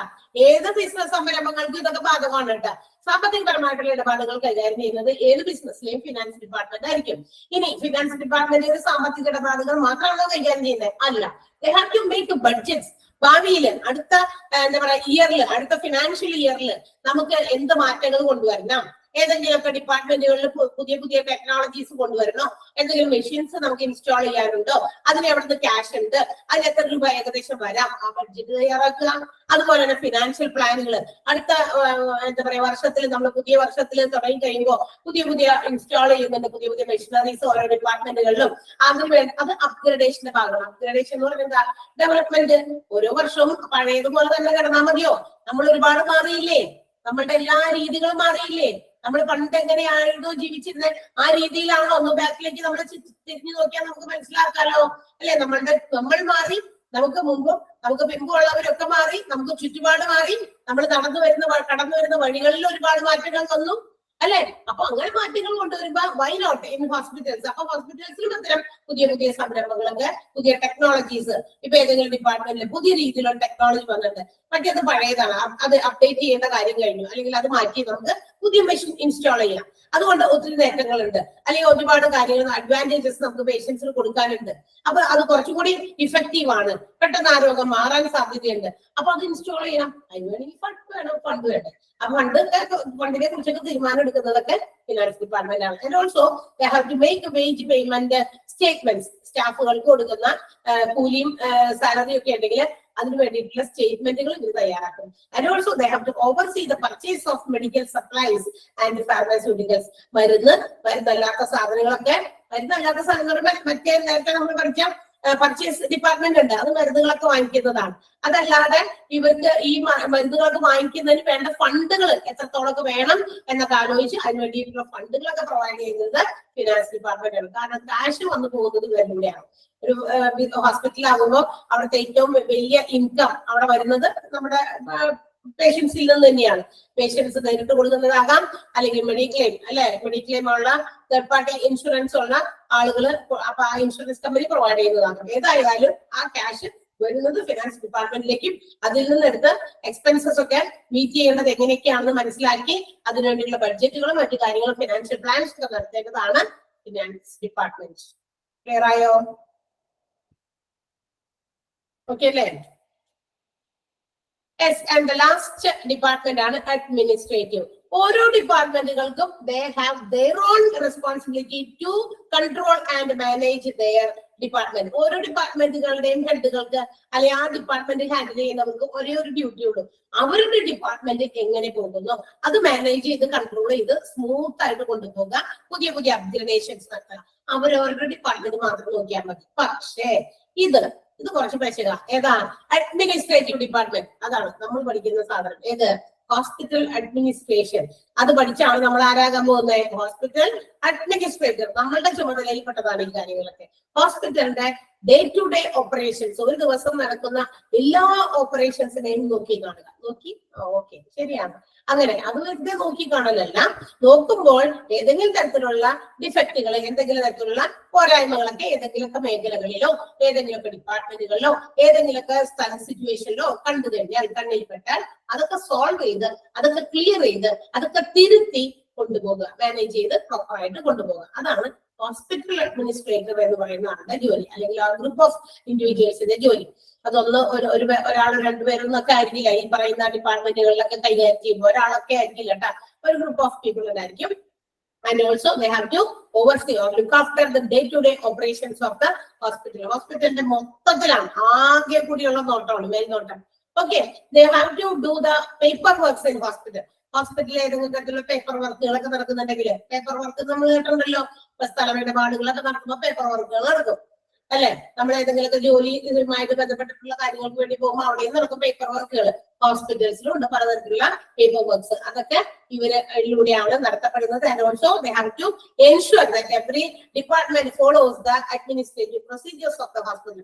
ഹോസ്പിറ്റലിന്റെ ഭരണപരമായിട്ടുള്ള കാര്യങ്ങളൊക്കെ ഫോളോ ചെയ്ത് അനുകരിച്ച് തന്നെയാണ് മറ്റെല്ലാ ആളുകളും, എല്ലാ സ്റ്റാഫുകളും പോകുന്നത്, ഓരോ ഡിപ്പാർട്ട്മെന്റുകളും പ്രവർത്തിക്കുന്നത് എന്ന് ഉറപ്പുവരുത്തേണ്ടതും ഹോസ്പിറ്റൽ അഡ്മിനിസ്ട്രേറ്റർമാരാണ്. അല്ലെങ്കിൽ ഇവരറിയാതെ ഇപ്പൊ ഏതെങ്കിലും ഹോസ്പിറ്റലിന്റെ പ്രൊസീജിയേഴ്സിന് അല്ലെങ്കിൽ റൂൾസിന് തെറ്റായ രീതിയിൽ അതിന് എഗെയിൻസ്റ്റ് ആയിട്ടൊക്കെ എന്തെങ്കിലുമൊക്കെ പ്രവർത്തനങ്ങളൊക്കെ നടന്നാൽ അതൊക്കെ ഇവർ നോക്കി കാണണം. അത്തരം കാര്യങ്ങളൊക്കെ ഉണ്ടെങ്കിൽ അതൊക്കെ ഇല്ലാതെയാണ്. And also they have to organize and support the patient's total care, medical care during the episode of their illness. ഒരു രോഗിയായി ഒരു ഹോസ്പിറ്റലിലേക്ക് ഒരാൾ വന്ന് അയാളുടെ ആ ഒരു ഇൽനെസ്സുമായി ബന്ധപ്പെട്ടിട്ടുള്ള കംപ്ലീറ്റ് എല്ലാം കഴിഞ്ഞു, അതിനെയാണ് എപ്പിസോഡ് എന്ന് ഉദ്ദേശിച്ചത് കേട്ടോ. മെഡിക്കൽ കെയർ, ഇപ്പൊ രോഗമായിട്ട് വന്നു, നമ്മൾ മരുന്നൊക്കെ വാങ്ങിച്ചു പോയി, 2 ദിവസം കഴിഞ്ഞപ്പോൾ കുറഞ്ഞില്ല, വീണ്ടും വരുന്നു. അപ്പൊ ആ ഒരു രോഗം എപ്പോൾ നമുക്ക് ഭേദമാകുന്നു അതുവരെ നമുക്ക് എങ്ങനെയുള്ള ട്രീറ്റ്മെന്റുകളാണ്, അതായത് ഡോക്ടർ നോക്കുന്ന ട്രീറ്റ്മെന്റ് മാത്രമല്ല, മറ്റ് പല ഡിപ്പാർട്ട്മെന്റിന്റെ മുമ്പിലൊക്കെ നമ്മൾക്ക് പോകേണ്ടിണ്ടായിരുന്നിരിക്കും. അവിടെയൊക്കെ നമ്മൾ എങ്ങനെയാണ് അവരെയൊക്കെ നമ്മളെ ട്രീറ്റ് ചെയ്തത്, ആ ഒരു കംപ്ലീറ്റ് എപ്പിസോഡില് നമുക്ക് എന്ത് ചെയ്യണം, നമുക്ക് സപ്പോർട്ടായിട്ടും നമുക്ക് നമ്മളെ മാത്രം എന്താ പറയാ നോക്കി നമുക്ക് വേണ്ട സൗകര്യങ്ങൾക്ക് ഒരുക്കി തരാനും ഈ ഒരു ഡിപ്പാർട്ട്മെന്റ് ബാധ്യസ്ഥരാണ്, അല്ലെങ്കിൽ റെസ്പോൺസിബിൾ ആണ്. അഡ്മിനിസ്ട്രേറ്റീവ് ഡിപ്പാർട്ട്മെന്റ് പേഷ്യൻസ് വന്നു പോകുന്നതോടെ വരെ അവര് വെൽ ട്രീറ്റഡ് ആണ്, ഇൽ ട്രീറ്റഡ് ആകരുത്. ഹോസ്പിറ്റലിൽ വരുന്ന പേഷ്യൻസിനോട് മോശമായി പെരുമാറുക, അല്ലെങ്കിൽ അവർക്ക് എന്താ പറയാ അതെ ആവശ്യമില്ല. കാരണം നമുക്കറിയാം രോഗമാണ്, രോഗമായിട്ട് വരുമ്പോൾ നമുക്ക് ഒരുപാട് സ്ട്രെസ് മനസ്സിൽ തന്നെയുണ്ട്. അപ്പൊ നമ്മൾ ചിലപ്പോൾ ചെയ്യുന്നത് പ്രവർത്തിക്കുന്നത് വേറെ രീതിയിലൊക്കെ വരും. പക്ഷെ അങ്ങനെ അതൊക്കെ കണ്ടിട്ട് അതിന് എന്തെങ്കിലും മോശമായ രീതിയിൽ അവരോട് പെരുമാറൊക്കെ ചെയ്യുന്നത് ശരിയല്ലല്ലോ. അപ്പൊ അതൊക്കെ ഇല്ലാതെ കൃത്യമായിട്ട് ശരിയായ രീതിയിൽ അവർക്കുള്ള സർവീസ് പ്രൊവൈഡ് ചെയ്യാം. ആൻഡ് ഓൾസോ ആഫ്റ്റർ ഓൾ ഇതിന് എല്ലാത്തിലും ഉപരി പറയാം, ഹോസ്പിറ്റൽസിന്റെ എല്ലാ ആക്ടിവിറ്റീസും എല്ലാ ഫംഗ്ഷൻസും സർവീസസും ഇന്റഗ്രേറ്റ് ചെയ്യാനുള്ള റെസ്പോൺസിബിലിറ്റിയും അഡ്മിനിസ്ട്രേഷൻ ഡിപ്പാർട്ട്മെന്റിനാണ്. Hospital has the administrative department has the responsibility to integrate all the functions and services of a hospital. ഹോസ്പിറ്റലിന്റെ എല്ലാ പ്രവർത്തനങ്ങളും അതുപോലെ തന്നെ സേവനങ്ങളൊക്കെ ഇന്റഗ്രേറ്റ് ചെയ്യുക, കോർഡിനേറ്റ് ചെയ്യുക, ഒരുമിപ്പിച്ച് കൊണ്ടുപോകുക. യാതൊരു തരത്തിലുള്ള കുഴപ്പങ്ങളൊന്നും ഇല്ലാതെ മുന്നോട്ട് കൊണ്ടുപോകാൻ റെസ്പോൺസിബിൾ ആക്കേണ്ടത് ഇവരാണ്. ഓക്കെ, ക്ലിയർ ആയോ? ക്ലിയർ അല്ലേ? ഓക്കെ, അപ്പൊ നമ്മളിന്ന് medical record department, medical maintenance and engineering, purchasing department, information technology, supporting ഡിപ്പാർട്ട്മെന്റിൽ ബാക്കി ഉണ്ടായിരുന്ന 4 അതുപോലെ തന്നെ അഡ്മിനിസ്ട്രേറ്റീവ് ഡിപ്പാർട്ട്മെന്റിൽ human resource, finance and administrative എന്ന് പറയുന്ന ബാക്കിയുള്ള 3 ഡിപ്പാർട്ട്മെന്റും ആണ് നമ്മൾ എടുത്തത്. ഓക്കെ, അപ്പൊ ദീസ് ആർ ദ ഡിപ്പാർട്ട്മെന്റ്സ്, ഹോസ്പിറ്റലിന്റെ ഡിഫറെന്റ് ഡിപ്പാർട്ട്മെന്റ്സ് ആണ് നമ്മൾ ഇത്രയും ദിവസം കൊണ്ടൊക്കെ പറഞ്ഞു നിർത്തിയത്. ഓക്കെ, അപ്പോ നിങ്ങൾക്ക് അറിയാം, നിങ്ങൾക്ക് ഇനി പുതിയ സിലബസ് അനുസരിച്ച്, പുതിയ സിലബസ് അല്ല, എന്താ പറയാ, കുറെ നമ്മൾ മൊഡ്യൂളുകളൊക്കെ ആയിട്ട് തിരിച്ചിട്ട് എക്സാം ഡിപ്പാർട്ട്മെന്റുകളൊക്കെ കുറച്ച് മോഡിഫിക്കേഷൻസ് ഒക്കെ എക്സാമിന്റെ സ്റ്റൈലിലൊക്കെ മാറ്റം വരുത്തിയിട്ടൊക്കെ കൊണ്ടുവന്നിട്ടുണ്ട്. അതനുസരിച്ചുള്ള മോഡ്യൂൾസ് നിങ്ങൾക്ക് സെൻഡ് ചെയ്തിട്ടുണ്ടാവും. ഇല്ലേ? സെൻഡ് ചെയ്തിട്ടുണ്ടോ? ഇല്ലേ? കണ്ടില്ലേ ആരും? ഓക്കെ, കണ്ടു. അത് കണ്ടിട്ടുണ്ട്. അപ്പൊ ആ ഒരു ചാപ്റ്റേഴ്സ് എടുക്കുന്ന മോഡലിലായിക്കോട്ടെ നമുക്ക് ഇനി ടീച്ചേഴ്സ് ഒക്കെ അവരവരുടെ ചാപ്റ്റേഴ്സ് എടുത്ത് പോകുക. അതായത് നിങ്ങൾക്ക് തന്നിരിക്കുന്ന മൊഡ്യൂൾ 1 അതിനകത്ത് വന്നിരിക്കുന്ന ചാപ്റ്റേഴ്സ് അത് തീർന്നതിന് ശേഷം അടുത്ത ചാപ്റ്റേഴ്സ് അടുത്ത മൊഡ്യൂളുകളിലുള്ളത്, അത് കഴിഞ്ഞ് 3rd, അത് കഴിഞ്ഞ് 4th, അങ്ങനെയൊക്കെ ആയിരിക്കും. അപ്പൊ ടീച്ചേഴ്സ് അവരവരുടെ കയ്യിലുള്ളതനുസരിച്ച് എടുത്ത് പോകുക. അപ്പൊ നിങ്ങൾ കൺഫ്യൂസ്ഡ് ആകണ്ട, എല്ലാ ചാപ്റ്റേഴ്സും എടുക്കാനുള്ളതാണ്. ഓക്കെ, അപ്പൊ ഓരോ പേപ്പർ വൈസ് ആയിരിക്കും എടുക്കുക. അപ്പൊ നേരത്തെ ചിലപ്പോൾ നമുക്ക് തന്നിരിക്കുന്ന ആ ഒരു ഇതിൽ നിന്ന് മാറി ചിലപ്പോ എന്താ പറയാ, ചിലപ്പോ ചില ചാപ്റ്റേഴ്സ് നമ്മൾ വേറെ മൊഡ്യൂളുകളിലേക്ക് കയറി പോയിട്ടുണ്ട്. അതൊന്നും പ്രശ്നമൊന്നുമല്ല, അതൊന്നും യാതൊരു പ്രശ്നവുമല്ല. അത് നമുക്ക് എടുത്ത് എന്തായാലും എല്ലാ ചാപ്റ്റേഴ്സും തീർക്കും. ആൻഡ് എക്സാംസ് ഒക്കെ വരുമ്പോ ആ ഒരു മോഡലിൽ നമുക്ക് തന്നിരിക്കുന്ന മോഡലായിരിക്കും പരീക്ഷകൾ വരിക. നമ്മൾ ആ തന്നിരിക്കുന്ന രീതിയിൽ 13 ചാപ്റ്റേഴ്സ് ആണ് ആദ്യത്തെ ഫസ്റ്റ് മൊഡ്യൂളിൽ കിടക്കുന്നത്, രണ്ടാമത്തേല് 15 എണ്ണമാണ്. അപ്പൊ ആ ഒരു ട്രാക്ക് അനുസരിച്ചിട്ടായിരിക്കും ടീച്ചേഴ്സും പോവുക. ഓക്കെ, അപ്പൊ അതൊന്നും നിങ്ങൾ പേടിക്കേണ്ട. നിങ്ങൾ ഇനി അതിന് കണ്ടു ടീച്ചർ ഇല്ല അവിടെ കണ്ട് കയറിയിട്ട് കണ്ടല്ലോ, വേറെ ചാപ്റ്റർ പോകണ്ടല്ലോ, ഇതിപ്പോ എവിടെ നിന്നൊക്കെ എടുക്കണേ, അതൊന്നും വേണ്ട. നിങ്ങൾ ഓരോ ടീച്ചേഴ്സിനും വേണ്ടി നമ്മൾ ഒരു ബുക്ക് പ്രൊവൈഡ് ചെയ്യാൻ പറഞ്ഞിട്ടുണ്ടായിരുന്നു. അതിൽ നിങ്ങൾ കൃത്യമായിട്ട് ഓരോ ടീച്ചേഴ്സും എടുക്കുന്ന അറ്റ്ലീസ്റ്റ് ടീച്ചേഴ്സ് എടുക്കുന്ന ചാപ്റ്ററിന്റെ പേര് ഹെഡിങ് എങ്കിലും നിങ്ങൾ നോട്ട് ചെയ്ത് വെക്കാം. കാരണം പിന്നീട് പറയാൻ കഴിയും ഒരു ചാപ്റ്റർ എടുത്തില്ല, അതിപ്പോ എല്ലാവരും കൂടി പറഞ്ഞാലും കാര്യമില്ല. എല്ലാ ദിവസവും കൃത്യമായിട്ട് ലൈവിൽ കയറുന്ന ആളുകൾ നമുക്ക് മുമ്പിലുണ്ട്. അപ്പൊ അവർ പറയും ചാപ്റ്ററൊക്കെ മിസ്സായി പോയിട്ടുണ്ടെങ്കിൽ ഒന്ന് നിങ്ങൾ ഞങ്ങളെ അറിയിക്കണം. കാരണം മനുഷ്യന്മാരാണ്, ചിലപ്പോൾ അവിടെ നിന്ന് ഇവിടെ നിന്നൊക്കെ കയറി മാറിയൊക്കെ എടുക്കുമ്പോ ഏതെങ്കിലും ചാപ്റ്റേഴ്സ് മിസ്സായി കഴിഞ്ഞാൽ അത് നമ്മൾ ഇടയ്ക്ക് ഞാൻ അതിന് വേണ്ടിയിട്ടാണ് ചോദിക്കുന്നത്, ആ ചാപ്റ്റേഴ്സ് ഒക്കെ കൃത്യമായിട്ട് തീർക്കുന്നുണ്ടോ എന്നറിയാൻ കൂടി വേണ്ടിയിട്ടൊക്കെ ഒന്ന് ഓർമ്മിപ്പിച്ചതാണ് നിങ്ങളെ. അപ്പൊ നിങ്ങളുടെ മനസ്സിലുണ്ട്. അതുപോലെ തന്നെ എക്സാംസിനെ കുറിക്കുന്ന ചില സംശയങ്ങളൊക്കെ നിങ്ങൾക്ക് വരാൻ സാധിക്കുള്ളത് കൊണ്ടും എല്ലാവരെയും ക്ലാസ്സിൽ കയറി ടീച്ചേഴ്സിന്റെ അത്രയും സമയം കൂടി പോകുമല്ല. അപ്പൊ അതൊന്നും ഇല്ലാതിരിക്കാൻ വേണ്ടിയിട്ട് സർ തന്നെ നേരിട്ട് കുറെ കാര്യങ്ങൾ എക്സാംസിന്റെ ഒരു ഡൗട്ട്സ് ക്ലിയറൻസ് ഒരു ക്ലാസ് പോലെ നിങ്ങൾക്ക് ഇട്ട് തന്നിട്ടുണ്ടായിരിക്കും. തന്നിട്ടുണ്ടോ? തന്നിട്ടുണ്ട്. ഓക്കെ, അവിടെ നിൽക്ക്. അപ്പൊ അതും നമ്മൾ വാച്ച് ചെയ്യണം. അതിനകത്ത് എന്തൊക്കെയോ കാര്യങ്ങൾ പറഞ്ഞിട്ടുണ്ടെന്ന് കൃത്യമായിട്ട് മനസ്സിലാക്കി ആ രീതിയിൽ, അല്ലാതെ കയറിയിട്ട് ടീച്ചേഴ്സോട് എന്താണ് അതെങ്ങനെയാ ആ പരീക്ഷ ഇപ്പൊ എങ്ങനെയായി ഇങ്ങനെയെന്നൊക്കെ അത്തരം സംശയങ്ങളൊക്കെ ഒന്നും വേണ്ട. ടീച്ചേഴ്സിനോട് ഓരോരുത്തരോട് ചോദിക്കുമ്പോൾ പല പല ആൻസേഴ്സ് തരുന്നതും അത് നിങ്ങളിലേക്ക് കൂടുതൽ കൺഫ്യൂഷൻസ് ഉണ്ടാക്കുന്നതും മനസ്സിലാക്കിയിട്ടാണ് ഇങ്ങനെ ഒരു ക്ലാസ് എടുത്ത് അങ്ങനെ ഒരു റെക്കോർഡഡ് വീഡിയോ നിങ്ങളിലേക്ക് സെൻഡ് ചെയ്ത് തന്നിരിക്കുന്നത്.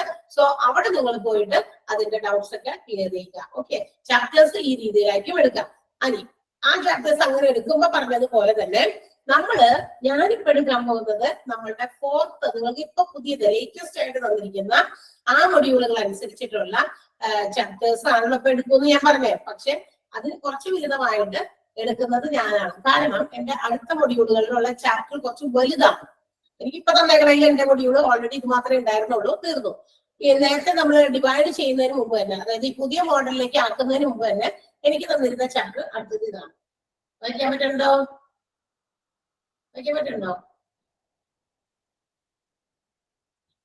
ആർക്കേലും വായിക്കാൻ പറ്റുന്നുണ്ടോ?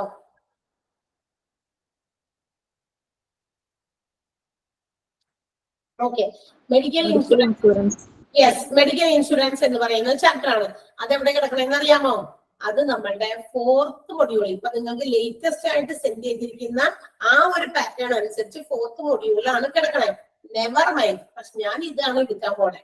4th മൊഡ്യൂളാണോ കിടക്കണേ, അതുകൊണ്ട് ടീച്ചർ എന്തുകൊണ്ട് ഇത് എടുത്തു?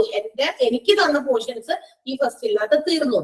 അതുപോലെ തന്നെ എന്താ പറയാ, ഇനി അടുത്ത മൊഡ്യൂളുകളിലേക്ക് വരുമ്പോൾ വലിയ ചാപ്റ്റേഴ്സ് ഉള്ളത് കൊണ്ട് അത് എനിക്ക് ആ പറയുന്ന പർട്ടിക്കുലർ ടൈമിൽ ചിലപ്പോൾ തീർക്കാൻ പറ്റില്ല എന്നുള്ള പേടിയുള്ളത് കൊണ്ടുമാണ് ഞാനിത് നേരത്തെ എടുക്കുന്നത്. പേടിക്കൊന്നും വേണ്ട, അത് എടുത്താൽ അവിടെ കിടന്നോളും. നിങ്ങൾ പഠിച്ച് മനസ്സിലാക്കി വെക്കുക. പരീക്ഷകൾ നിങ്ങൾക്ക് തന്നിരിക്കുന്ന ആ ചാപ്റ്ററിന്റെ മോഡലായിരിക്കും. ഈ ചാപ്റ്റർ എടുത്തിട്ടുണ്ടല്ലോ എന്നിട്ട് എന്തുകൊണ്ട് പരീക്ഷയ്ക്ക് ഈ ചാപ്റ്റർ വന്നില്ല എന്ന് ചോദിക്കരുത്. അതിനുവേണ്ടി അഡ്വാൻസ്ഡ് ആയിട്ട് ഞാനൊരു മുൻകൂർ ജാമ്യം എടുത്തതാ. മനസ്സിലായോ പറഞ്ഞത്? ഞാൻ ഇനി അടുത്തത് എടുക്കാൻ വന്നത് നിങ്ങൾ ഇതിന്റെ പ്രിന്റ് ഔട്ട് കൊണ്ടുവരണമല്ലോ, അതിന് വേണ്ടിയിട്ടാ പറഞ്ഞത്. Okay okay yes. അപ്പൊ ഇനി വേഗം ക്വസ്റ്റ്യൻസ് ചെയ്തിട്ടോ പെട്ടെന്ന്. നമ്മുടെ ചാപ്റ്റർ തീർന്ന് ചാപ്റ്ററിന്റെ ബന്ധപ്പെട്ടിട്ടുള്ള കുറച്ച് ക്വസ്റ്റ്യൻസ് തരാം. ആൻസേഴ്സ് നിങ്ങൾ അടുത്ത ദിവസത്തേക്ക് കണ്ടുപിടിച്ച് വൃത്തിയായിട്ട് ആൻസേഴ്സ് ഒക്കെ കൊണ്ടുവരിക. നമ്മളത് ക്ലാസ്സിൽ വായിക്കുന്നതായിരിക്കും. ഓക്കെ, എഴുതിക്കോ, പെട്ടെന്ന് എഴുതിക്കോ.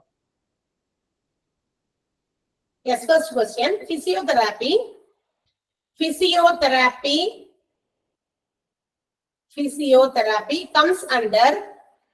comes under dash in supporting departments. Physiotherapy comes under dash in supporting departments. Second question, laboratory and radiology. Laboratory and radiology is under dash of supportive departments. Is under dash of supportive departments.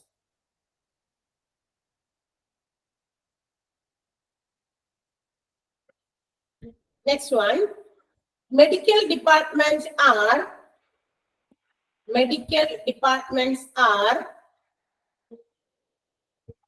classified as medical departments are classified as dash and dash. Dash and dash. Next one, general surgery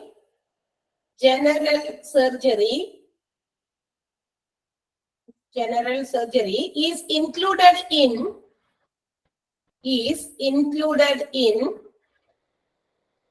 dash of medical departments.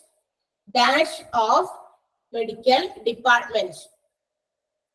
General surgery is included in dash of medical departments. Next one, dash is the department.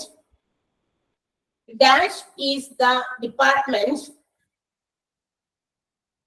Dash is the department mainly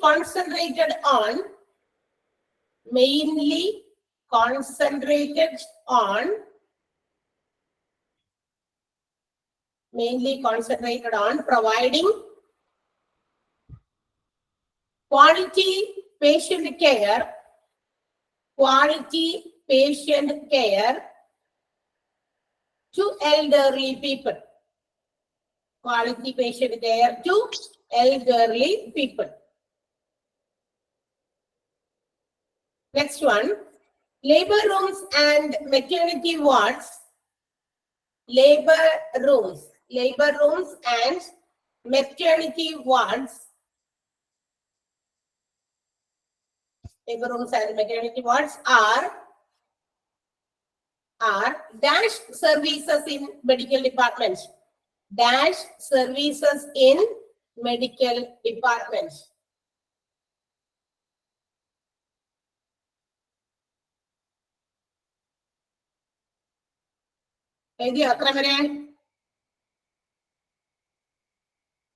Yes, next one.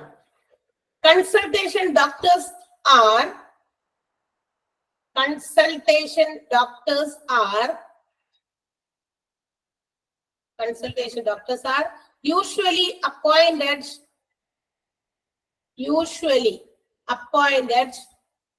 to handle dash. Consultation doctors are usually appointed to handle dash. Next one, dash is the department. Dash is the department to which people come.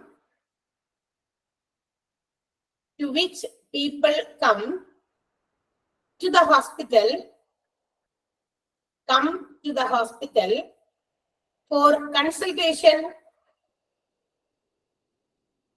For consultation, but not for admission.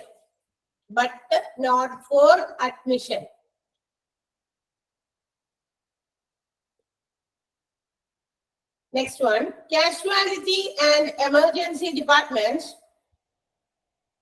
Casualty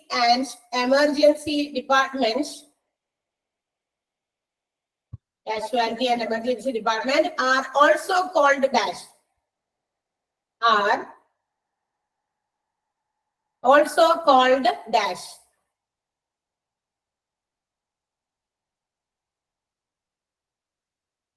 Next one, dash department should be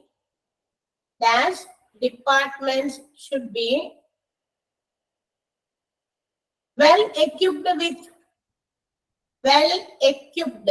Dash department should be well equipped with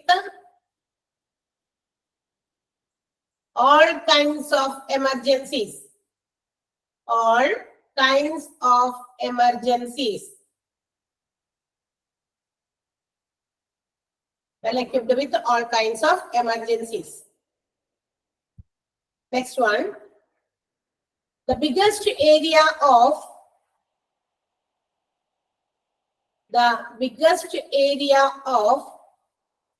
heart disease is dash.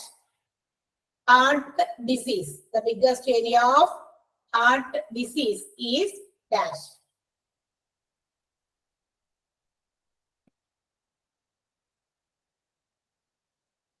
എഴുതാൻ പറ്റണില്ലേ എല്ലാവർക്കും? Yes. Next one. Dash anesthesia. Dash anesthesia is provided usually by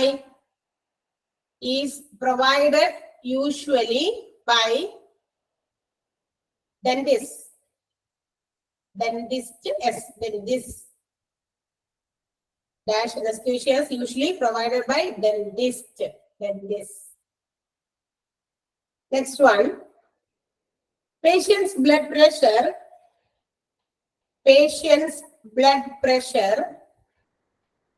Patient apostrophe ആണ് പേഷ്യന്റിന്റെ എന്നാണ്. Patient's blood pressure, heart rhythm, RHYTHM, heart rhythm, temperature level,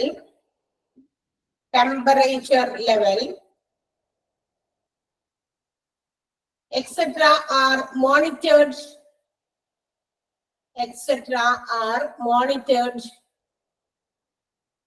in dash anesthesia. Monitored in dash.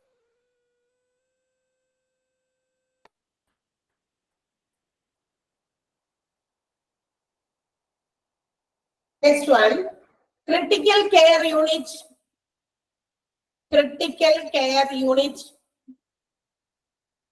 is the other name of dash departments. Critical care unit is the other name of dash department.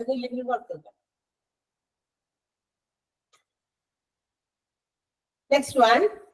ENT surgeon is called dash. ENT surgeon is called dash.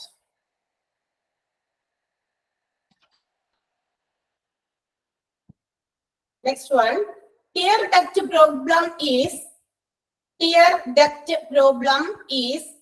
cured under dash department. Cured, CURED, cured under dash department. Tear duct problem cured under dash department.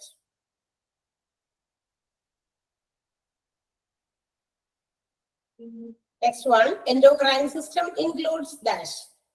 Endocrine system includes dash. എന്തൊക്കെയാണ് അതിനകത്ത് വന്നേക്കണം അതെല്ലാം എഴുതണം. ചിലപ്പോൾ അതിൽ വരാത്തത് ഏത് വരുന്നത് ഏതെന്നൊക്കെ പറഞ്ഞിട്ടുള്ള ഓപ്ഷൻസ് ആയിരിക്കും ക്വസ്റ്റ്യൻ വരിക. നമ്മളിപ്പോ അങ്ങനെയൊന്നും എഴുതാൻ സമയമില്ല, ഒത്തിരി സമയം പോകും.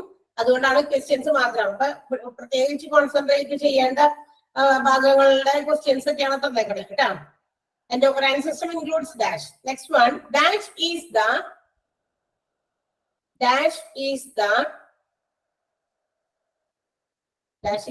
medical specialty. Dash is the medical specialty that deals with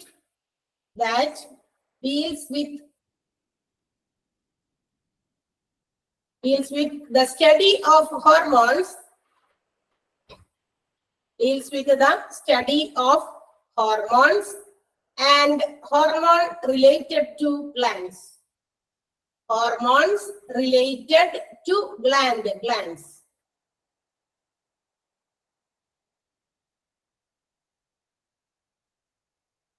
Next one. Therapy units and palliative care services. Therapy units and palliative care services are provided by dash departments. Provided by dash departments. Next one, expand ART. Expand ART.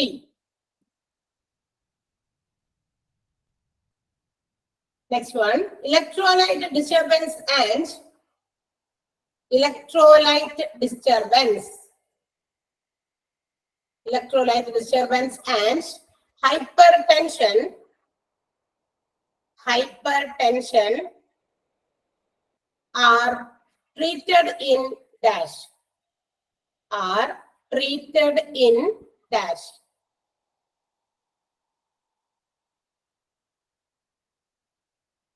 Next one, biopsy and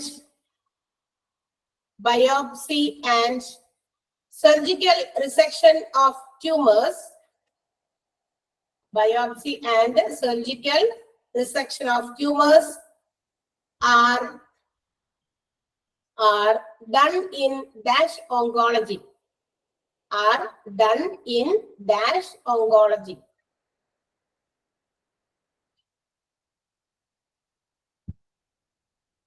Next one, examples of diseases. Examples of diseases treated using nuclear medicine. Using nuclear medicine. Nuclear medicine ഉപയോഗിച്ച് treat ചെയ്യപ്പെടുന്ന ഡിസീസസിന് examples. The next one, dash department is responsible for. Dash department is responsible for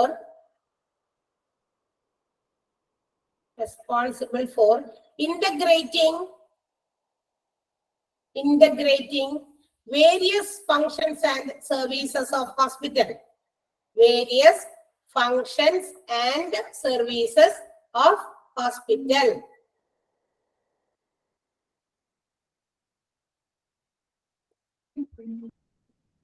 എഴുതിയോ? എഴുതാൻ പറ്റിയില്ലേ? Okay, next one, making budgets, comma, financial plans for future. Making budgets, comma, financial plans for future is handled by dash departments. Is handled by dash departments.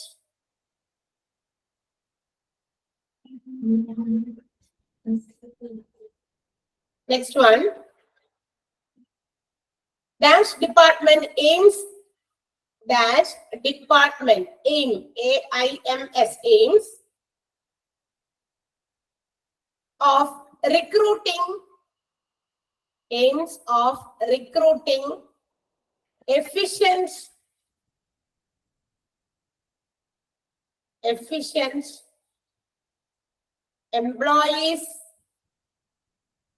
efficient employees or manpower in a hospital.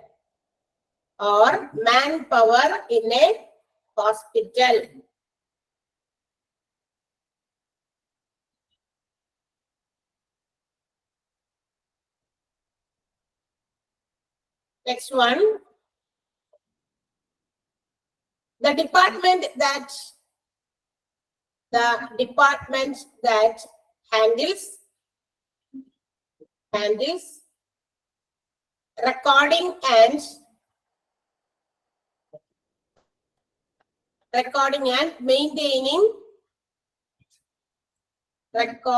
and maintaining of all records or files of